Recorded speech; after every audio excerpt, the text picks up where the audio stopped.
mention the war. That's a very well-known catchphrase from the British comedy series Fawlty Towers. The idea behind it is when you meet a German, the very first thing you think about will be the war, but you absolutely mustn't mention it. So anyway, imagine my surprise when I was channel hopping on one of my first trips to Germany, and the war was everywhere. It felt like every day the television schedule was peppered with heavy Hitler documentaries and World War II films. That's how I came to appreciate for the first time that Germany as a whole doesn't ignore its dark past. But this wasn't always the case. For many years after the war, National Socialism was mostly a taboo topic among families. Parents and grandparents weren't asked uncomfortable questions about their involvement. Some films and books, like Günter Grass's The Tin Drum, began exploring the topic, but it was a spate of anti-Semitic vandalism in West Germany starting in 1959, which proved to be a wake-up call. A new focus was put on education, and by the time Germans of my generation were in school, the Holocaust and National Socialism were a firm feature on the curriculum.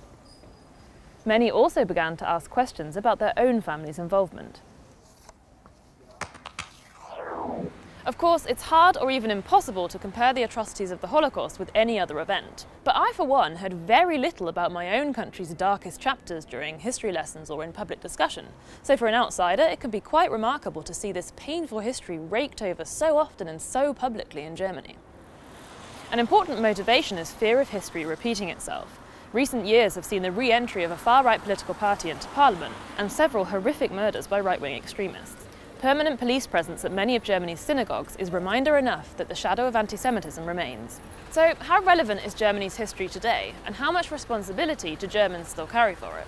Wir Deutschen können nicht stolz sein auf unsere Geschichte. Nur weil es so lange her ist und jetzt keiner persönliche Schuld mehr hat, glaube ich nicht, dass man jetzt einfach sagen kann, es war ja keiner. Wir können nichts dafür, unsere Kinder nicht, unsere Enkel nicht. Also irgendwann müsste ja mal Schluss sein. 70, 80 Jahre danach zu sagen, wir tragen daran Schuld, fände ich viel zu groß. Aber ich glaube, wir tragen eine Verantwortung, das was irgendwo verhindern, dass sowas wieder passiert.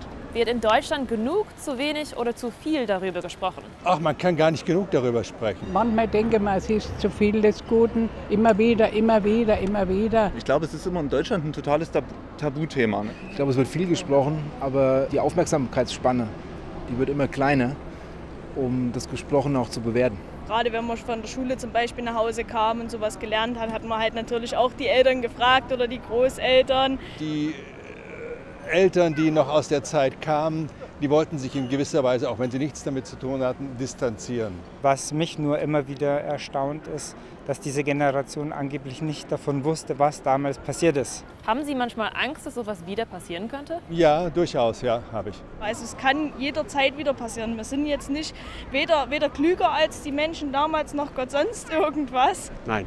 Keine Angst. Hier bei uns in Europa haben wir genug gelernt, der Erste und der Zweite Weltkrieg. Ich glaube nicht, dass das sowas kommt. Und die Menschheit ist vernünftig geworden.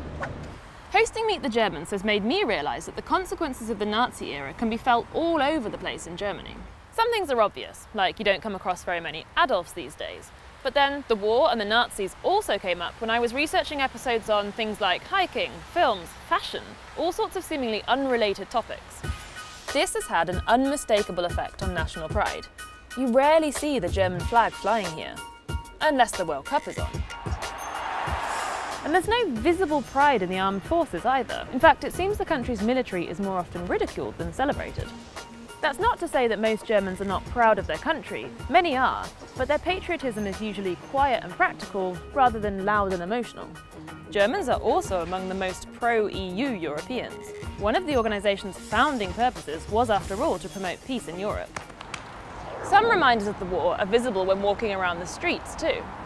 Take this building, the Haus der Kunst or House of Art in Munich. It's a prominent example of Nazi architecture. So what do you do with something like this? Is it enough to take something tainted and do something good with it, or does it need to be removed? After years of discussion about various buildings like this one, the jury's still out. What about memorials to the victims of the Nazis? They can be found all over the place in Germany, often organised and financed by the local community.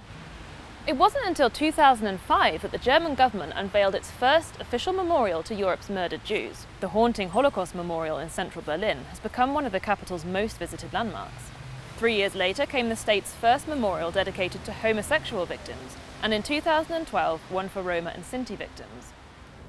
One subtle yet striking part of the memorial culture in Germany are the Stolpersteine, or stumbling stones. These small brass squares are inscribed with the names of victims of the Nazi regime and set into the pavement outside their last known address. The project was started in the 90s by German artist Gunter Demnig, and today there are more than 75,000 stumbling stones across Germany and other countries. But even this is not without controversy. The city of Munich has actually banned the stones from being installed on public ground, after some people, including a prominent Jewish community leader, argued that it was disrespectful to commemorate victims with something on the ground that you can walk over. The city has instead opted for wall plaques like this one. But I want to bring it back to where we started. Comedy. Hitler and the Nazis have been satirised many times over. British silent movie star Charlie Chaplin kicked things off way back in 1940 with The Great Dictator. In 2019, New Zealand director Taika Waititi confidently poked fun at the Führer in Jojo Rabbit. But what about in Germany? Could you, for example, write a book imagining Hitler waking up in modern-day Berlin? How he might react to Angela Merkel and multiculturalism? How he might rise to fame, but this time as a TV star? Well, that's exactly what German author Timur Vermeersch did. His 2012 book ist wieder da, or in English, Look Who's Back, topped the bestsellers lists in Germany and was later made into a film. Ich fand einfach den Widerspruch, die Fallhöhe so enorm. Beim Lesen von Mein Kampf generell dieses, auf der einen Seite haben wir den Typ, der sich für ein Genie hält, und auf der anderen Seite, von der ersten Seite an, lesen Sie, dass da einer um Anerkennung bettelt. Und diese Widersprüche geben eben eine sehr schöne Möglichkeit für Humor. Haben manche Leute dann gesagt, dass sie zu weit gegangen sind? Ja, aber sie konnten es nicht wirklich begründen. Sehr häufig stößt man halt auf nicht viel mehr als ein antrainiertes Tabu, das aber nicht untermauert ist. Die Lesereaktionen waren sehr unterschiedlich. Die einen fanden das verstörend, wie man es in diesem Kopf so lange aushält. Und der Kopf ist ja nicht verändert worden. Das ist ja sehr, sehr original Hitler. Und andere sagten dann, hey, super, wie er der Merkel einen drauf gibt, der sagt, was mal gesagt werden muss. Die haben nach sehr kurzer Zeit dann auch vergessen, wer da zu ihnen spricht. Der Leser ist mit dem Buch allein. Er hat die Möglichkeit zu sagen, das ist zu viel, so nicht, da hören wir jetzt mal auf. Aber er macht's nicht, weil es so schön witzig ist. Now it's time for you to have your say. What do you think about how Germany deals with its past? And have you got any other questions? Let me know in the comments.